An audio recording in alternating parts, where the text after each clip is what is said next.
एक बार किसी बात पर अकबर बीरबल से नाराज हो गए और उन्होंने बीरबल को राज्य छोड़कर कहीं दूर चले जाने का आदेश दे दिया। बीरबल ने अकबर के आदेश का पालन किया और राज्य छोड़कर चले गए। कुछ समय बीतने के बाद अकबर को बीरबल की याद आने लगी। कई महत्वपूर्ण मुद्दों पर बीरबल का मशवरा अकबर को निर्णय लेने में मदद करता था। इसीलिए बीरबल के बिना निर्णय लेने में अकबर को असुविधा होने लगी। आखिरकार उन्होंने अपने सैनिकों को बीरबल को ढूंढने के लिए भेजा। सैनिकों के कई गांव में बीरबल को ढूंढने का प्रयास किया, लेकिन बीरबल नहीं मिले।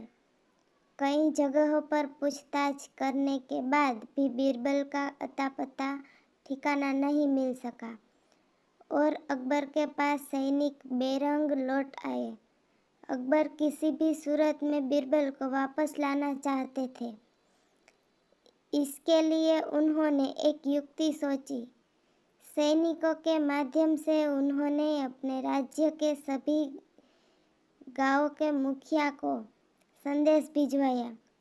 संदेश इस प्रकार था: 1 माह के भीतर एक घड़े बुद्धि भरकर उस घड़े के साथ दरबार में उपस्थित हो। ऐसा न कर पाने की स्थिति में बुद्धि की जगह घड़े में हीरे जवाहरात भरकर देना होगा। अकबर का यह संदेश सैनिकों द्वारा गांव-गांव में प्रसारित किया गया। एक गांव में बीरबल वेश बदलकर एक किसान के खेत पर काम किया करते थे। जब उस गांव ने मुखिया को अकबर का यह संदेश मिला तो वो चिंतित हो उठा।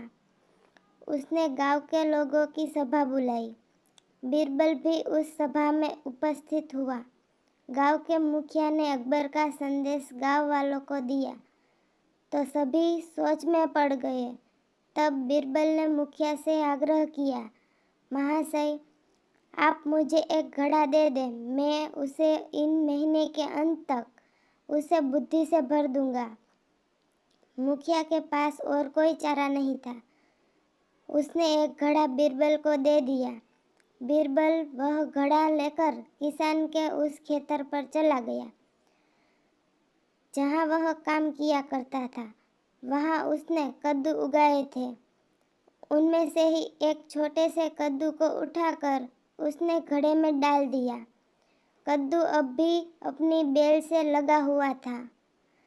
बीरबल उस कद्दू को नियमित रूप से खाद पानी देने लगा और उसकी अच्छी तरह से देखभाल करने लगा, जिससे धीरे धीरे कद्दू बढ़ने लगा।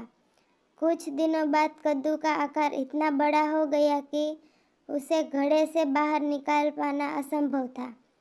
कुछ और दिन बीतने के बाद जब कद्दू का आकार घड़े के आकार जितना बड़ा हो गया, तब बीरबल ने उसे उसकी बेल के साथ काट कर अलग किया। घड़े का मुंह कपड़े से ढकने के बाद वह गांव के मुखिया के पास पहुंचा और वह घड़ा उसे देते हुए बोला, यह घड़ा बादशाह अकबर को दे देना और उनमें से कहना कि इसमें बुद्धि भरी हुई है। इसे बिना काटे और इस घड़े को बिना फोड़े उसे निकाल दीजिए। मुखिया बादशाह अकबर के दरबार पहुंचा और उसने अकबर को घड़ा सौंपते हुए वैसा ही कहा जैसा बीरबल ने उसे कहने के लिए बोला था। अकबर ने जब घड़े के ऊपर से कपड़ा हटाया और उसमें झांक कर देखा तो उसमें उन्हें कद्दू दिखाई दिया। वे समझ गए कि इतनी दूर की सोच सिर्फ बीरबल ही हो सकती है। पूछने पर मुखिया ने बताया कि यह उसके गांव के एक किसान के खेत में काम करने वाले व्यक्ति ने किया है। अकबर जान चुके थे कि वो व्यक्ति और कोई नहीं बल्कि बीरबल है। वे तुरंत मुखिया के गांव गए। वहां किसान के घर जाकर बीरबल से मिले और उससे माफ़ी मांगकर वापस दरबार में ले आए। सीख: हर समस्या का कोई ना कोई हल अवश्य होता है।